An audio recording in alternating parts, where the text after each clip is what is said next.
Junagadh collector દ્વારા સ્થાનિક સ્વરાજ્યની ચૂંટણીને લઈને એક પ્રેસ કોન્ફરન્સનું આયોજન કરાયું હતું। તેને જોઈને જૂનાગઢ કલેક્ટર અનિલ કુમાર રાણવસિયાએ સ્થાનિક સ્વરાજ્યની ચૂંટણીને લઈને મીડિયા સાથેની વાતચીતમાં શું કહ્યું, આવો જોઈએ મા ન્યૂઝના વિશેષ અહેવાલમાં।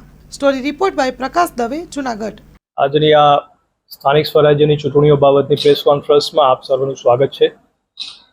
આપ સર્વે જાણો છો એમ રાજ્ય ચૂંટણી પંચ દ્વારા 1 એપ્રિલે સમગ્ર રાજ્યમાં સ્થાનિક સ્વરાજ્યની વિવિધ સંસ્થાઓ માટેની ચૂંટણીની જાહેરાત કરવામાં આવી છે।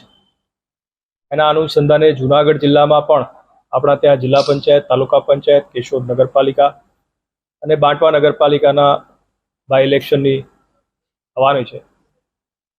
તો એના અનુસંધાને આપણા ત્યાં જૂનાગઢ જિલ્લા પંચાયતમાં 30 જેટલી સીટોમાં ચૂંટણી થવાની છે।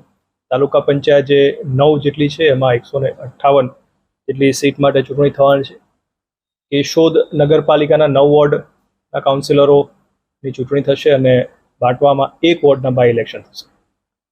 સમગ્ર ચૂંટણીની વાત કરીએ તો આપ જાણો છો એમ આજથી ઉમેદવારો જે છે પોતાનું ઉમેદવારી પત્ર ભરી શકશે, જે આગામી 11 એપ્રિલ સુધી ચાલશે।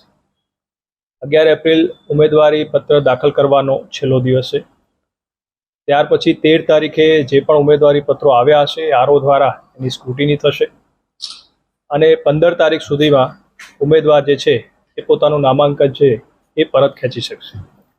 આ સમગ્ર પ્રક્રિયા બાદ જરૂરી જે સિમ્બોલ અલોટમેન્ટ અને એ બધી કાર્યવાહી પણ આરઓ લેવલે થશે અને 26 એપ્રિલે આ સ્થાનિક સ્વરાજ્યની સંસ્થાઓ માટેની આપણા ત્યાં ચૂંટણી થશે અને 28 તારીખે એનું પરિણામ જાહેર કરવામાં આવશે।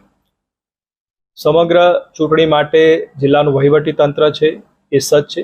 રાજ્ય ચૂંટણી પંચના માર્ગદર્શનમાં અત્યાર સુધીમાં અલગ અલગ સ્ટેજ પરની જે તૈયારીઓ કરવાની હતી એ પૂર્ણ કરવામાં આવી છે અને આગામી સમયમાં જેમ જેમ વિવિધ તબક્કા આવતા જશે એમ પણ એ કાર્યવાહી પૂર્ણ કરવામાં આવશે।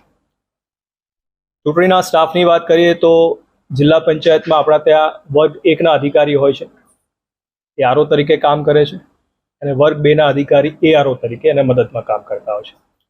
આપણા ત્યાં 9 જેટલા આ બાબતના આરઓ છે અને 18 જેટલા એઆરઓ છે અને તાલુકા પંચાયતમાં વર્ગ 2ના અધિકારી જે છે આરઓ તરીકે કામ કરતા હોય છે અને વર્ગ 3ના અધિકારી એમાં એઆરઓ તરીકે કામ કરતા હોય છે। મતદારોની વાત કરીએ તો જિલ્લા તાલુકા પંચાયતની આ જે ચૂંટણી થશે એમાં 7,71,029 જેટલા મતદારો આમાં પોતાના મતાધિકારનો ઉપયોગ કરી શકશે। કેશોદ નગરપાલિકામાં 53,495 જેટલા મતદારો અને બાંટવા નગરપાલિકાના બાય ઇલેક્શનમાં 1262, એટલે આપણા ત્યાં 8,25,786 જેટલા મતદારો જે છે એ આ ચૂંટણીમાં પોતાનો મતાધિકારનો ઉપયોગ કરી શકશે। પોલિંગ સ્ટેશનની વાત કરીએ તો જિલ્લા તાલુકા પંચાયતમાં 950 જેટલા પોલિંગ સ્ટેશન આ માટે આપણે તૈયાર કર્યા છે અને નગરપાલિકા માટે 60 એટલે કુલ 1,010 જેટલા પોલિંગ સ્ટેશન આમાં આપણે ઉપયોગમાં લેવા જઈ રહ્યા છે। ઈવીએમની વાત કરીએ તો તાલુકા પંચાયત જિલ્લા પંચાયતમાં છે રિઝર્વ સાથે 2138 જેટલા બીયુ અને 2138 જેટલા સીયુ આપણે ઉપયોગમાં લેવાના છે।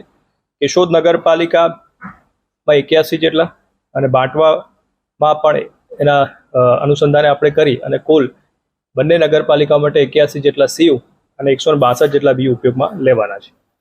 આ વખતે જે ગાઈડલાઈન આવી છે એ પ્રમાણે જિલ્લા પંચાયતના જે ઉમેદવાર હશે એ પોતે સમગ્ર ચૂંટણીના આ કામમાં એ લોકો 6 લાખ જેટલા પૈસા જે છે એ ચૂંટણી ખર્ચ માટે વાપરી શકશે, એની એ મર્યાદા છે અને તાલુકા પંચાયત માટે 3 લાખ રૂપિયાની મર્યાદા રાજ્ય ચૂંટણી પંચે નક્કી કરી છે। કેશોદ નગરપાલિકામાં મેં આપને કીધું 9 વોર્ડ છે એટલે એના માટે 2.25 લાખ રૂપિયા સુધીની ખર્ચની એની મર્યાદા છે। સમગ્ર ચૂંટણીમાં 8 અલગ અલગ વિષયો જેમ કે મતદાર યાદી હોય, પોલિંગ સ્ટેશન હોય, એમસીસી હોય, ટ્રેનિંગ હોય, એમ અલગ અલગ 9 જેટલા અલગ અલગ નોડલ ઓફિસરો પણ આમાં નિમ્યા છે, એમને પણ જરૂરી તાલીમ આપી છે અને એ લોકોએ પણ પોતાની કામગીરી શરૂ કરી છે। આપના માધ્યમથી ખાસ મારે મતદારોને અપીલ કરવાની કે હાલના તબક્કે આપનું નામ જે છે એ મતદાર યાદીમાં અચૂક ચકાસી લેશો અને 26 તારીખે જ્યારે આ ચૂંટણી યોજાવાની છે જે સવારે 7 વાગે શરૂ થશે અને સાંજે 6 વાગે પૂરી થશે, આ સમગ્ર જે સમય છે એ દરમિયાન આપના મતાધિકારનો ઉપયોગ કરો। પોતાના વ્યસ્ત જે શેડ્યુલ છે એમાંથી થોડો સમય કાઢી અને લોકતંત્ર માટે પોતાનો સમય ફાળવો એવી મારી ખાસ આપને સર્વને। હેલો ભુજ, તો કેમ છો તમે? આજે હું તમને એવા શોરૂમની વિઝિટ કરાવું છું જે છેલ્લા 10 વર્ષથી કચ્છની જનતાના પ્રેમ અને વિશ્વાસથી મહેકતું લુગડા બજાર ફેમિલી શોરૂમ. આ શોરૂમમાં સ્ટાર્ટિંગ પ્રાઇસ 399થી છે, જેમાં kids wear, girls wear, boys wear અને જેન્ટ્સ વેર અને લેડીઝ વેરમાં પણ ન્યૂ વેરાયટીવાળું કલેક્શન પણ જોવા મળી રહેશે. અને જેન્ટ્સ માટે વેડિંગ કલેક્શન અને કુર્તા કલેક્શન પણ બહુ જ સારું છે. એનિમલ મૂવીનો પાર્ટ 2 આવે કે ના આવે, પણ એનાથી પહેલાં અમે લઈ આવ્યા છીએ લુગડા બજાર પાર્ટ 2, જેમાં તમને કિડ્સ વેરમાં વિન્ટર વેર સમર કલેક્શનનો ન્યૂ સ્ટોક આવી ગયો છે. લેડીઝ વેરમાં પણ ન્યૂ ડિઝાઇનમાં kurti, top and coat set best price थी स्टार्ट थाय छे. तो जेंट्स वेर में भी मिल जाएगा बॉस.